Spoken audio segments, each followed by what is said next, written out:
रात्रभर अंथरुणात कुशी बदलून थकला आहात. डोळे जड होतात पण झोप मात्र येतच नाही. थांबा, या समस्येकडे चुकूनही दुर्लक्ष करू नका. कारण जी गोष्ट तुम्ही अगदी सामान्य समजताय ती तुमच्या शरीराचे आणि आरोग्याचे कधी न भरून येणारे नुकसान करत आहे. मित्रांनो, जर तुम्हाला रात्री शांत झोप लागत नसेल आणि तुम्ही आजवर याकडे दुर्लक्ष करत आला असाल तर वेळीच सावध व्हा. कारण याचा तुमच्या शरीरावर आणि आरोग्यावर इतका भयंकर आणि सखोल परिणाम होऊ शकतो ज्याची कदाचित तुम्ही कधी कल्पनाही केली नसेल. आज या व्हिडिओमध्ये मी तुम्हाला सांगणार आहे की झोप न येण्याची मुख्य कारणे कोणती असतात. यासोबतच आपण हे देखील जाणून घेऊया की झोप न येणे म्हणजेच इन्सोम्नियाचे किती प्रकार असतात.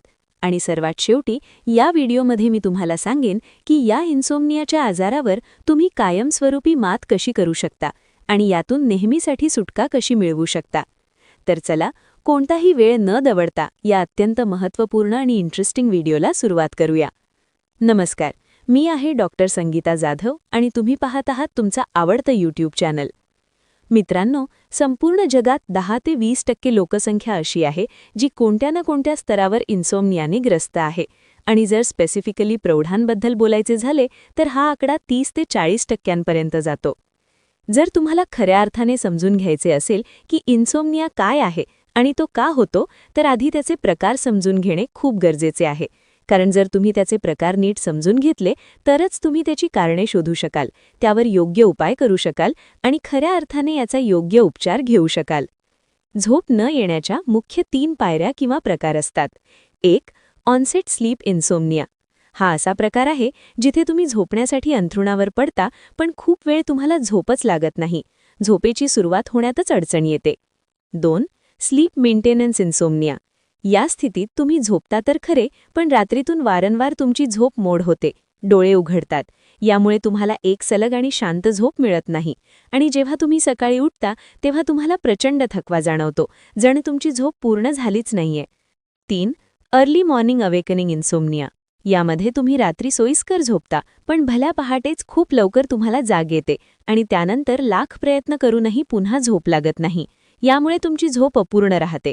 दिवसा जेव्हा तुम्ही काम करता तेव्हा तुम्हाला खूप थकल्यासारखे वाटते आणि तुमच्या शारीरिक क्षमते व मानसिक आरोग्यावर याचा खूप नकारात्मक परिणाम होतो. मित्रांनो, हे तिन्ही प्रकार कोणामध्येही आढळू शकतात, पण सर्वात सामान्य प्रकाराबद्दल बोलायचे झाले तर तो असतो ऑनसेट स्लीप इन्सोम्निया, म्हणजेच झोप लागण्यास त्रास होणे. या ऑनसेट स्लीप इन्सोम्नियाचे सर्वात मोठे कारण म्हणजे तुमच्या शरीरातील सर्केडियन सायकल बिघडणे. ही सर्केडियन सायकल म्हणजे मुळात आपल्या शरीरात फिट केलेली एक अलार्म क्लॉक असते. ही सायकल आपल्याला एका विशिष्ट वेळी झोपायला लावते आणि एका विशिष्ट वेळी उठवते. तुम्ही कधी नोटीस केला असेल की जर तुम्ही रात्री लवकर झोपण्याची किंवा सकाळी एका ठराविक वेळी उठण्याची सवय लावली तर काही काळानंतर आपोआप तुम्हाला त्याच वेळी झोप येऊ लागते किंवा तुमची आपोआप त्याच वेळी झोपमोड होते. हे सगळं याच सर्केडियन सायकलमुळे घडतं. जेव्हा ही सायकल बिघडते तेव्हा तुम्हाला झोप लागण्यास त्रास होऊ लागतो. आता प्रश्न असा पडतो की ही सर्केडियन सायकल नेमकी का बिघडते? याचे सर्वात मोठे कारण म्हणजे शिफ्ट्समध्ये काम करणे. ज्या लोकांची नोकरी शिफ्ट्समध्ये चालते, कधी रात्रीची ड्युटी, कधी संध्याकाळची तर कधी सकाळची, त्यांच्यामध्ये हे प्रमाण जास्त दिसते. विशेषतः आमच्या डॉक्टरांमध्ये किंवा नर्सेसमध्ये असे खूप सामान्यपणे पाहिले जाते. अशा लोकांमध्ये हे चक्र अनेकदा बिघडते. जे लोक खूप तणावपूर्ण वातावरणात राहतात किंवा ज्यांच्या बाबतीत एखादी धक्कादायक घटना घडली आहे, ज्यामुळे प्रचंड मानसिक तणाव आला आहे, त्यामुळेही हे सायकल बिघडते आणि झोप येण्यास त्रास होतो. लहान मुलांच्या माता. ज्या मातांना लहान मुले आहेत त्यांना अनेकदा रात्री जागरण करावे लागते, कधी दिवसा जागावे लागते तर कधी वेळेअभावी चुकीच्या वेळी झोपावे लागते. अशा महिलांमध्येही हे चक्र बिघडते आणि झोप येण्यास त्रास होतो. या व्यतिरिक्त वयस्कर लोकांमध्येही ही समस्या उद्भवते. झोपण्यापूर्वी खूप जड जेवण केल्यामुळेही हे सायकल बिघडते. तसेच दिवसभर नुसते आराम करणे म्हणजेच शारीरिक हालचाल न करणे किंवा खूप जास्त स्क्रीन टाईममुळेही तुमची सर्केडियन सायकल डिस्टर्ब होऊ शकते. ऑनसेट स्लीप इन्सोम्निया ही खूप कॉमन समस्या आहे आणि ती कोणालाही होऊ शकते.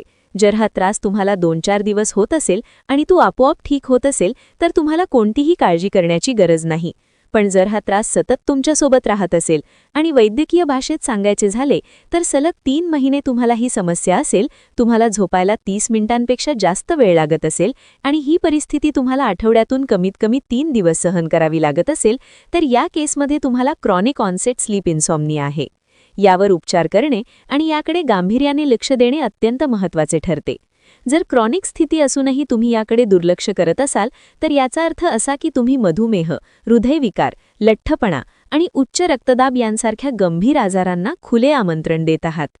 मित्रांनो, इन्सोम्निया ही अशी समस्या आहे ज्याकडे लोक अनेकदा दुर्लक्ष करतात आणि याला गांभीर्याने घेत नाहीत. यावर योग्य तो उपाय शोधण्याऐवजी ते या आजारासोबत जुळवून घ्यायला शिकतात. मी असे अनेक लोक पाहिले आहेत ज्यांना रात्री झोप न येण्याचा त्रास असतो आणि मग दिवसभर त्यांना असं वाटत राहतं की आपण आत्ता झोपू किंवा मग झोपू. ही झोप उडवण्यासाठी लोक काय करतात? ते दिवसभर कॉफी पितात, वारंवार चहा पितात, स्मोकिंग सुरू करतात आणि अनेक जण तर ऑफिसमध्ये बॉसची नजर चुकवून मध्येच 10-15 मिनिटांची डुलकीही काढतात. मित्रांनो, या गोष्टी तात्पुरत्या स्वरूपात तुम्हाला थोडाफार आराम नक्की देतात आणि जागे राहण्यास मदत करतात. पण जर दीर्घकाळ तुम्ही हे सर्व करत राहिलात तर लक्षात घ्या की यामुळे तुमच्या आरोग्यावर अत्यंत वाईट परिणाम होणार आहे. त्यामुळे जर तुम्हाला झोपेची समस्या भेडसावत असेल तर त्याबद्दल जागरूक होणे आणि त्यावर कायमस्वरूपी उपाय शोधणे अत्यंत गरजेचे आहे. आता मी तुम्हाला अशाच काही टिप्स सांगणार आहे ज्या इन्सोम्नियाच्या समस्येमध्ये तुम्हाला खूप मदत करतील आणि यातून कायमस्वरूपी सुटका मिळवून देतील. सर्वात आधी हे समजून घेणे महत्त्वाचे आहे की प्रत्येक प्रकारच्या स्लीप डिसऑर्डरसाठी तुम्ही एकच औषध वापरू शकत नाही. लोक अनेकदा ही चूक करतात. झोपेचा कोणताही आजार असला तरी ते तेच औषध घेतात. यामुळे तात्पुरती झोप नक्की येते, पण हळूहळू ते या औषधाचे आधारी जातात आणि मग त्याशिवाय त्यांना झोपच येत नाही. त्यामुळे तुम्ही कोणत्या प्रकारच्या इन्सोम्नियाचा सामना करत आहात हे ओळखा आणि त्यानुसार औषध निवडा किंवा डॉक्टरांचा योग्य सल्ला घ्या. 2. आयुर्वेदाचा आधार. आधुनिक वैद्यकीय शास्त्रातील बहुतांश झोपेच्या गोळ्या सवय लावणाऱ्या असतात. त्यामुळे तुम्ही आयुर्वेदाची मदत घेऊ शकता. आयुर्वेदात अनेक अशा उत्तम औषधी वनस्पती आहेत ज्या तुमच्या मेंदूला शांत करून नैसर्गिकरित्या झोप आणण्याचे काम करतात आणि यांचे कोणतेही साईड इफेक्ट्स नसतात किंवा यांची सवयही लागत नाही. 3. जीवनशैलीत बदल. औषधांसोबतच तुमच्या लाईफस्टाईल आणि सवयींमध्ये सुधारणा करणे सर्वात जास्त महत्त्वाचे आहे. 1. वेळ निश्चित करा. तुमच्या झोपण्याची आणि सकाळी उठण्याची वेळ एकदम फिक्स करा आणि ती काटेकोरपणे पाळा, जेणेकरून तुमची सर्केडियन सायकल योग्य प्रकारे सेट होऊ शकेल. 2. हलका आहार. झोपण्यापूर्वी जड जेवण जेवायला सुरू करा. 3. शारीरिक हालचाल. दिवसभर थोडीफार शारीरिक हालचाल करत राहा. शरीराला कामात ठेवा, जेणेकरून तुमचे शरीर थकेल आणि रात्री चांगली झोप लागेल. 4. स्क्रीन टाईम कमी करा आणि तणावापासून दूर राहा. 5. व्यसनांपासून दूर राहा. चहा, कॉफी, जास्त स्मोकिंग किंवा अल्कोहोलचे अतिसेवन टाळा, कारण याचा झोपेवर अत्यंत वाईट परिणाम होतो. 6. कोमट पाण्याची अंघोळ करा. रात्री झोपण्यापूर्वी कोमट पाण्याने अंघोळ केल्याने झोप लागण्यास खूप मदत होते. 7. शांत आणि अंधारी खोली. तुम्ही जिथे झोपता ती जागा शांत असली पाहिजे. तिथे गोंधळ नसावा. खोलीत शक्य तितका काळोख किंवा एकदम मंद प्रकाश असेल याची काळजी घ्या. यामुळे झोप लवकर येते. मित्रांनो, हे काही अतिशय सोपे उपाय आहेत जे जर तुम्ही आजपासूनच अंमलात आणलेत आणि पाळायला सुरुवात केलीत तर तुम्हाला नक्कीच याचे उत्कृष्ट परिणाम मिळतील आणि तुमची झोप न येण्याची समस्या कायमस्वरूपी बरी व्हायला सुरुवात होईल. मला पूर्ण खात्री आहे की आजचा हा व्हिडिओ तुम्हाला नक्कीच आवडला असेल आणि यातून तुम्हाला काहीतरी नवीन नक्कीच शिकायला मिळाले असेल. जर व्हिडिओ आवडला असेल तर लाईक करा. चॅनलवर नवीन असाल तर चॅनलला सबस्क्राईब करा आणि सर्वांसोबत शेअर करा, जेणेकरून अधिकाधिक लोक या व्हिडिओचा लाभ घेऊ शकतील आणि आपली झोप सुधारू शकतील. मी डॉक्टर संगीता पुन्हा भेटेन याच चॅनलवर एका नवीन आणि अत्यंत माहितीपूर्ण व्हिडिओसोबत.